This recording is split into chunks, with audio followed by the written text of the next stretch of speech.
Helicopter দুর্ঘটনায় ইরানের president Ibrahim রাইসির মৃত্যুর পর আগামী 28 জুন দেশটিতে নতুন প্রেসিডেন্ট নির্বাচন হওয়ার কথা রয়েছে। এরই মধ্যে নির্বাচনে প্রার্থী হওয়ার ঘোষণা দিয়েছেন দেশটির সাবেক প্রেসিডেন্ট মাহমুদ আহমাদিনেজাদ। শনিবার দৌলত বাহার নামে এক টেলিগ্রাম চ্যানেলে সম্প্রচারিত এক ভিডিও বার্তায় নিজের আত্মবিশ্বাসের জানান দিয়ে নির্বাচনে অংশ নেওয়ার ঘোষণা দেন বলে জানিয়েছে ইরানের গণমাধ্যম ইরান ইন্টারন্যাশনাল।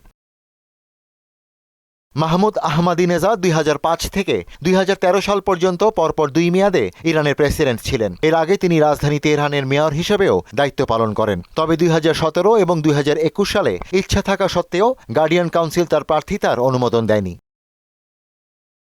গত সপ্তাহে হেলিকপ্টার দুর্ঘটনায় ইরানের প্রেসিডেন্ট ইব্রাহিম রাইসির মৃত্যুর পর দেশটিতে আগামী 28 জুন নির্বাচনের তারিখ ঘোষণা করা হয়েছে। দেশটির সংবিধান অনুসারে প্রেসিডেন্ট পদ ফাঁকা হওয়ার 50 দিনের মধ্যে নির্বাচন অনুষ্ঠিত হওয়ার বাধ্যবাধকতা রয়েছে। আহমাদিনেজাদের এই সম্ভাব্য প্রার্থিতাকে স্বাগত জানিয়েছে তার সমর্থকরা।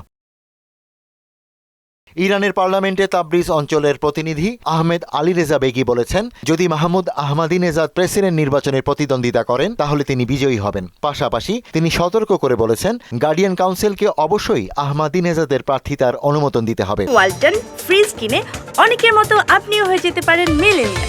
সেরা পণ্যের সেরা অফার। তিনি যদি প্রার্থী হন এবং এই প্রার্থিতাও যদি বাতিল করা হয় তাহলে সেটার পরিণতি খুব খারাপ হবে।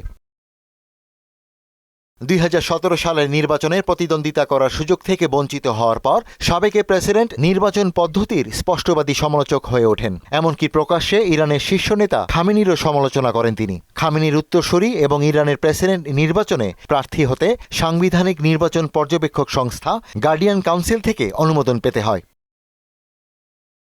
আহমাদিনেজাদ ক্ষমতায় থাকাকালে যুক্তরাষ্ট্রসহ পশ্চিম দেশগুলোর কঠোর সমালোচনা করেন। এছাড়া ইরানের পারমাণবিক কর্মসূচি নিয়েও কঠোর অবস্থানে ছিলেন তিনি।